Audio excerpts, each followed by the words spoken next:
Di makapaniwala si Rizzy sa ipinagtapat ng asawa. Kaya pala bigla na lamang sumulpot sa bahay nila si Doña Ignacia. Ano Rizzy, ako pa rin ba ang taong pinakamahalaga sa'yo? Malatang boses na tanong nito. Kaya naman pala iyak ito ng iyak kanina dahil mayroon itong kasalanan sa kanya. Akala pa naman niya labis itong nasaktan sa paninirang puri na pinagsasabi ni Doña Ignacia tungkol sa kanya. May iba palang dahilan ang paghigbi nito. Bakit ginawa mo yun, Aliana? Akala ko ba nagkaayos na tayo?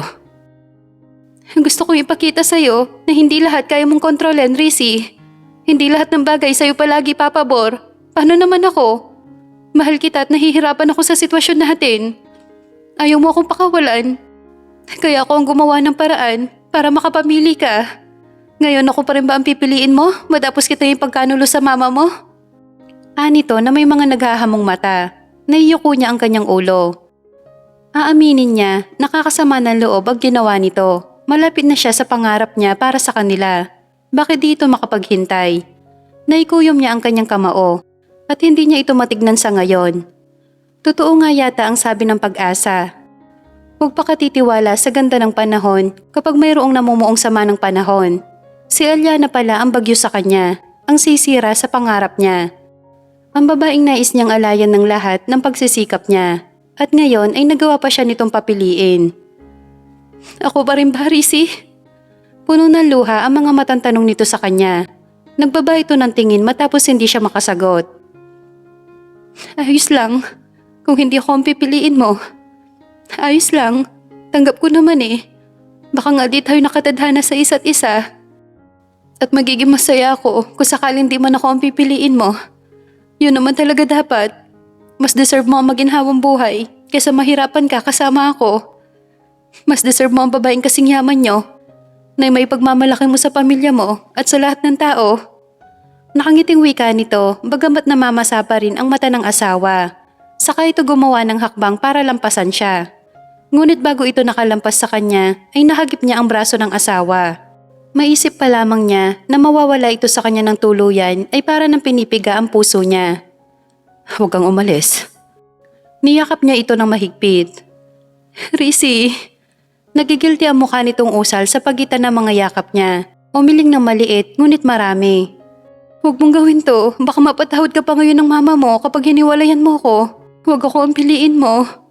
Nagsusumamang wika nito. Ikaw pa rin ang pipiliin ko. Kahit sinira mo ang plano ko. Wika niya na di nito mapaniwalaan. Pero Rizzy, paano ka? Ang kumpanya, hahayaan mo na lang ba talaga mawala yun dahil sa akin? Bago pa kita inalok ng kasal, alam ko na mangyayari to. Batid kung tatanggalan ako ni mama ng mana kapag nagpakasal ako sa babaeng kagaya mo. Kaya lang, tinuloy ko pa rin. Dahil mas mahalaga ka sa akin kaysa anumang yaman na meron ako. Mas magiging talunan ako. Kundi rin lamang ikaw ang makakasama ko habang buhay. Di na napigilan pa ng babae ang maging emosyonal sa sinabi ng asawa. Wala sa loob na nayakap niya ito ng mahigpit habang humihikbi sa dibdib nito. Hindi dahil sa sama ng loob, kundi dahil sa emosyong bumalot sa dibdib dala ng labis na kaligayahan. Masayang masaya si Aliana. At di na niya nanaisin pang pumunta ng ibang bansa para lamang takasan ng asawa na ngayon ay batid niyang totoong nagmamahal sa kanya. I love you, Rizzy. Aniya sa pagitan ng mga paghikbi niya. Masuyo nitong kinulong sa palad ang luha ang mukha niya at buong pagmamahal nitong inangkin ang mga labi niya. I love you more, babe. Ilang linggo na sila naninirahan na magkasama sa bahay na yon. Di pa rin makapaniwala si Aliana na araw-araw na niyang kasama si Rizzy. At di lang araw-araw, kundi 24/7 pa. Di na kasi ito umalis pa sa bahay nila para pumunta ng opisina.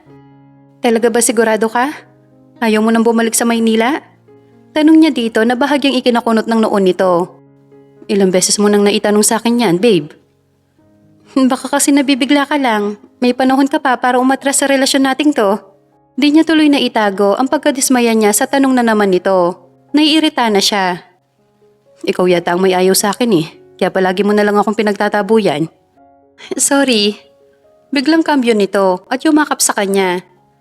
Pasensya na, di lang talaga kasi ako makapaniwala na ako ang pinili mo. Natatawang paliwanag nito. Dito na lang ako sa farm natin, Aliana. Palalaguin ko to para sa atin Makakaya mo kaya magtanim at mag-alaga ng mga hayop? Narinig mo ang sabi ni Mama. Adventurous akong tao. Mahilig mag-explore. At ang farming ang gusto kong subukan. Dadalawa lang naman tayo. Kaya naman siguro nating mabuhay gamit lamang ang maliit na farm na to. Nito na mayroong punong-puno ng pag-asa habang iniikot ang paningin sa malawak nilang lupain. Kung sa pagkain lang naman, sobra pang may ibibigay ng lupa na to sa atin dalawa. Kahit pa magdagdag ka pa ng makakasama. Napatingin si Alyana sa mata ng asawa. Ano naman kaya ang ibig sabihin nito na magdadagdag sila ng kasama? Anong kasamang idaragdag mo? Kunot noon tanong niya dito. Wag lang nitong maisip na dagdagan siya. Ayaw niyang dalawa na silang babae sa buhay nito. Kanya lang si Rizzy.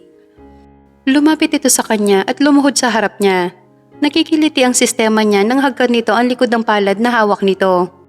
Gusto kong magkaanak na tayo, babe. Hindi ba mas magiging masaya yon? Wika nito na mayroon na mumungay na mga mata sa kanya. Yun naman pala ang gusto nitong tukuyin. Bigla tuloy siyang kinabahan. Matagal na niya itong nais. Kaso, wala pa naman pinagkakaloob ang may kapal sa kanila. Bakit ba hindi?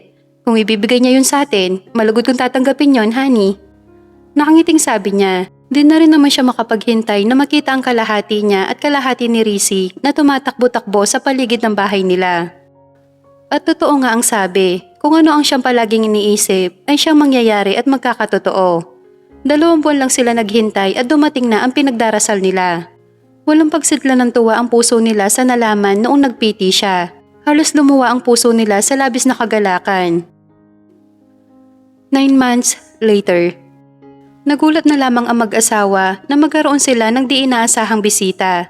Si Rosito Valderrama. Nasa pintuan pa lamang ito, matamis na ang ngiti nito sa mag-asawa. Lalo kay Alyana na mayroong malaking tiyan na bilog na. Papa? Rizzy, anak ko? Mahahalata na sabik ang ama sa muling pagkikita nila ng nag-iisa nitong anak na lalaki. At sa wakas, naipakilala din ni Rizzy si Alyana kay Mr. Valderrama. Bakit nga pala kayo nandito, pa? Narito ako, anak, para sabihin sa'yo na bumalik ka na sa kumpanya. Kailangan ka doon. Pero papa, akala ko ba tinanggal niyo ako sa pagiging CEO? Ang mama mo lang ang may gusto nun at di ako. Pero dahil ako ang chairman, ako ang magdedesisyon kung sino ba talagang iuupo ko sa posisyong yon. Hindi kayo galit sa akin, papa? Bakit naman ako magagalit sa'yo, anak? Masaya nga ako na sa wakas natagpuan mo rin ang babaeng makakasama mo habang buhay at natutuwa ako na pinaglaban mo siya kahit ayaw sa kanya ng mama mo. Salamat pa dahil di kayo katulad ni mama. Hindi kailanman, anak. Dahil alam mo naman, di naman kasi talaga ako galing sa mayamang pamilya noong araw. Ordinaryong tao lang din ako kagaya nitong si Alyana. Nagsikap lang ako at nung dumating ka sa amin ng mama mo, doon nagsimula ang swerte naming mag-asawa.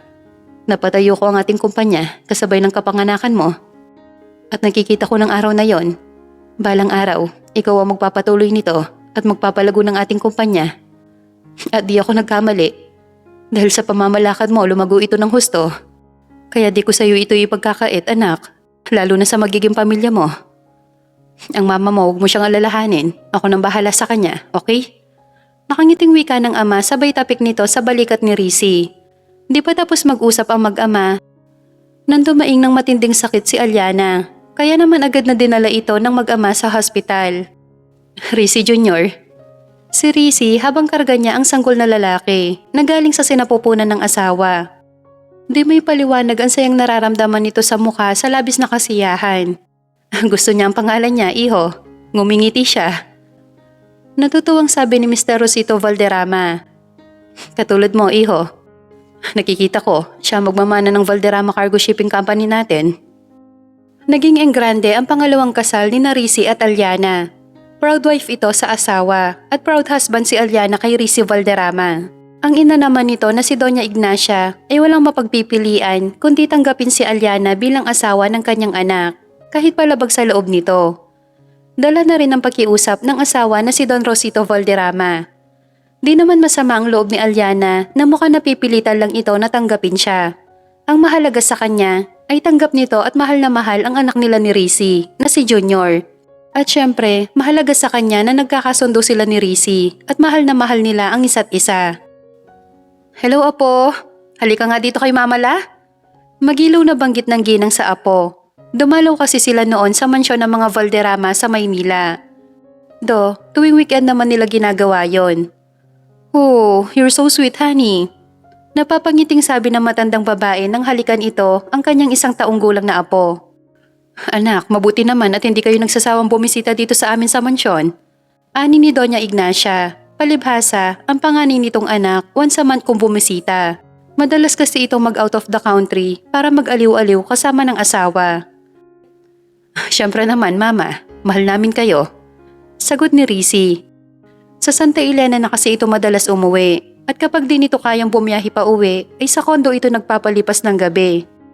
Talaga naman tuwang-tuwa ang Donya sa malambing na si Rizzy Jr. At ito na lamang ang konsuelo nito sa manugang, na di pa rin ito tanggap ng buo bilang asawa ng kanyang anak.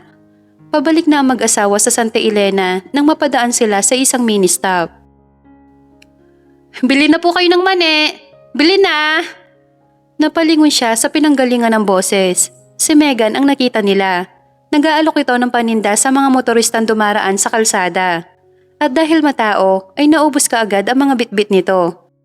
At agad itong bumalik sa maliit na pwesto para kumuha ng panibagong ilalako. Doon niya nakita ang 2 pa niyang pinsan at ang kanyang tsuhin, pati na ang asawa nito na si Gemma. Nasa maliit itong tindahan, tulong-tulong sa pagtitinda ng mga sari-sari mga kutkutin at kakanin. Malayo na ang buhay nito kaysa sa dati. Kung dati, naiinggit siya sa mga ito dahil nabibili nito lahat ng mga pangangailangan nito noon. Ngunit ngayon, iba. Malayo na ang estado ng pamumuhay nito kaysa sa dati kung ikukumpara sa estado ng buhay nila ngayon. Masasabi niyang inangat sila ng husto ni Rizzy. Kung dati, nagkakasya na lamang noon sa maliit na kita ng ama sa koprahan. Ngayon ay nabaligtad na ang pangyayari. Sila na ngayon ang nakakaangat kahit pa pinagnakawan sila ng kanyang tsuhin. Para nakakita ng multo ang mag-anak na makita silang mag-asawa. Si Rizzy? Tila ba di ito makapaniwala na magkasama na silang dalawa bilang isang pamilya. Kumusta kayo? Si Rizzy na ang naunang bumate sa mga ito. Ayos naman po, Sir Rizzy. Wika ng nahihiyang si Ronito. Hindi ito makatingin ng diretso sa amo, lalo na sa pamangkin na kanyang winalang hiya. Subalit si Aliana, sinadya niyang tignan ito sa mata. At kinuha pa nito ang kamay para mag-bless sa tsuhin at asawa. Para ba nanlalamig ang mga kamay nito nang hawakan niya at nanginginig pa. Junior, bless ka kay Lolo Ronito. Wika niya sa bata matapos niyang magmano. Kapatid siya ng Lolo Norman mo. Pagpapakilala niya rito. Anak ko po, Tia, Tio. Anak namin ni Rizzy. Nakangiting saad niya na may pagmamalaki sa mag-asawa. Ang gwapo naman ng apo ko. Natutuwang sabi ni Ronito sa bata. At nakikita niya mukhang totoo ang damdamin nitong pinakita sa anak niya. Habang ang 3 niyang pinsan para bang kinakabagan sa magandang larawan nilang mag-anak. Tila di makapaniwala ang mga ito na silang dalawa ngayon ay mag-asawa na. May anak na cute na batang lalaki. Di rin naman sila nagtagal at umalis din sa pwesto ng kanyang tiyahin. Nagpaalam sila dito ni Rizzy na para bang wala lang. Hindi na nito inungkat pa ang nakaraan nitong kasalanan sa kanila at maging si Aliana. Para saan pa? Oo, ninakawan siya nito, ngunit sobra-sobra naman ang ibinalik ng biyaya sa kanya ng may kapal. Hindi ka na ba magsasampa ng kaso laban sa kanila? Tanong nito sa kanya pagkarating sa bahay nila. Hindi na, Rizzy. Nakabalik na rin naman sa akin ng lupa. Kung meron ditong nalugi, ikaw yata yon. Ikaw, wala ka bang balak na habulin si Tio? Balik tanong niya rito. Napataas ang balikat nito sa sinabi niya. Ewan ko. Sa kalagayan nila ngayon, alam ko namang wala silang ipambabayad sa akin. Kaya bakit ko palalagyan ng stress ang masayang buhay natin ngayon? Anito at kapagkuhan ay tumitig ito sa mata niya. Kung hindi nila tayo niloko, magtatagpo kaya tayong dalawa? Kuryosong tanong na tinatawanan niya.